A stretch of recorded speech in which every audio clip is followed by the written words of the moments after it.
All right, look, let's bring in you, Nicholas. So you've been dealing with this clinic for many years. You've been in this industry for over 40 years. Did you think that this clinic did have a good reputation? Are you surprised to find out that there are allegations of human and child trafficking against it? Shocked.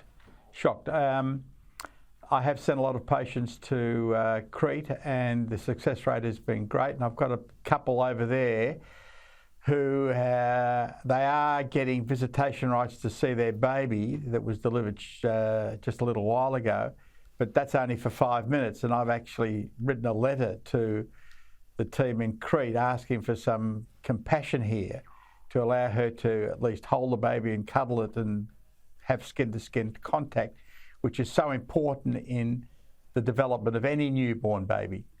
But I feel very, very sorry for her.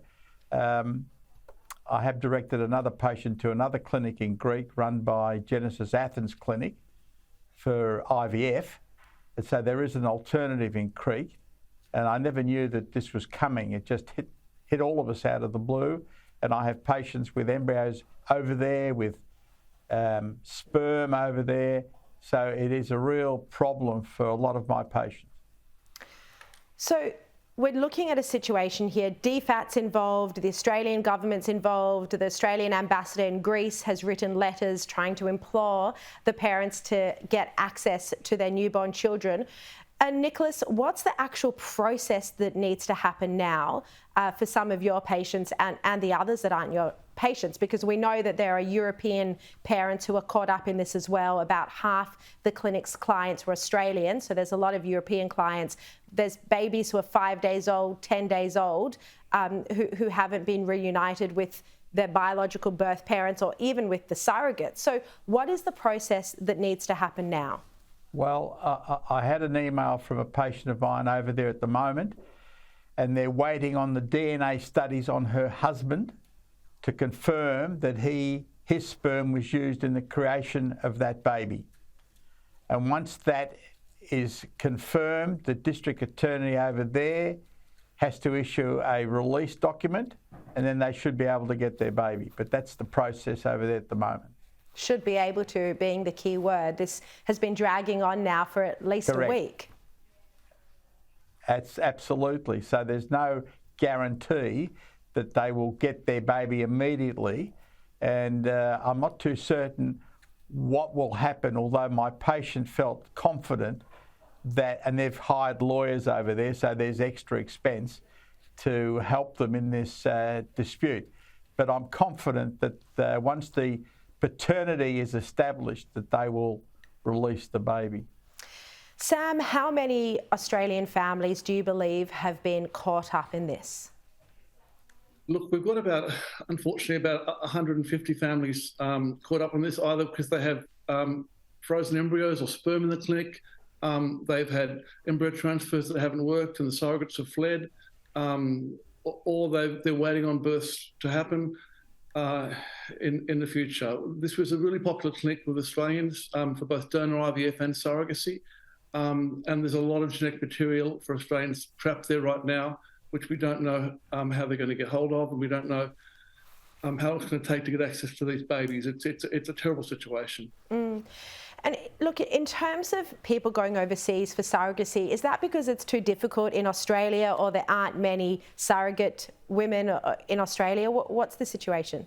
Yeah, look, we have an altruistic system here in Australia, which doesn't really work very well because there's no advertising allowed for surrogates. There's not enough compensation allowed to look after those surrogates. There's not enough care provided to them, the intending parents, during the pregnancy. It's what we call independent surrogacy, and it's a really tough way to do it. And the Australian government's just failed for many years now to improve access to surrogacy locally. And I think this kind of disaster that we're seeing here, and we've seen in past years, is just a testament that Australia's got to get better at fixing this stuff up. Even access to Medicare rebates for IVF for surrogacy patients is one simple thing that the government's got to be doing. This is a wake-up call for the government to do that kind of stuff.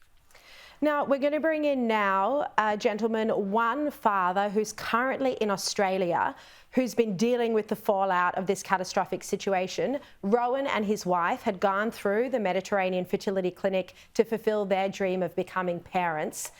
Their surrogate is now 17 weeks pregnant. They were meant to travel to Crete in December around Christmas for the birth of their twins. Rowan doesn't want to be identified, so he's on the line now. Rowan, thank you very much for joining us for this conversation. How devastating is the closure of this fertility clinic for you and your wife? Oh, look, it's a good question, and look, it's hit all of a sudden, and I think from our perspective, we feel like we've lost our guide, because MFI were the ones helping us navigate the surrogacy process, and whilst for us it's the most exciting thing in our lives, it's also very daunting. And as you said, we have a surrogate in Crete who's 17 weeks pregnant. We live in Melbourne. And maybe while this isn't the case, we currently feel like we're going it alone, and we're worried. So this must have obviously come as a huge shock, because you have been so looking forward to bringing home a baby or twins even. Have the authorities told you what to expect once your twins are born, and whether you will be able to bring them home to Melbourne? No, we're uncertain about how our journey will end. Look, we understand now that not all protocols might have been followed by MFI, but we really don't know where that leaves us. Like you said, in our case, there'll be 2 babies born. Our surrogate wants us to have the babies, and of course we want them. But given this turn of events, we really don't know the process to follow and how it will be that we'll be allowed to have the children. So, look, we hope the authorities can clarify things and support us in this. That's what we're looking for.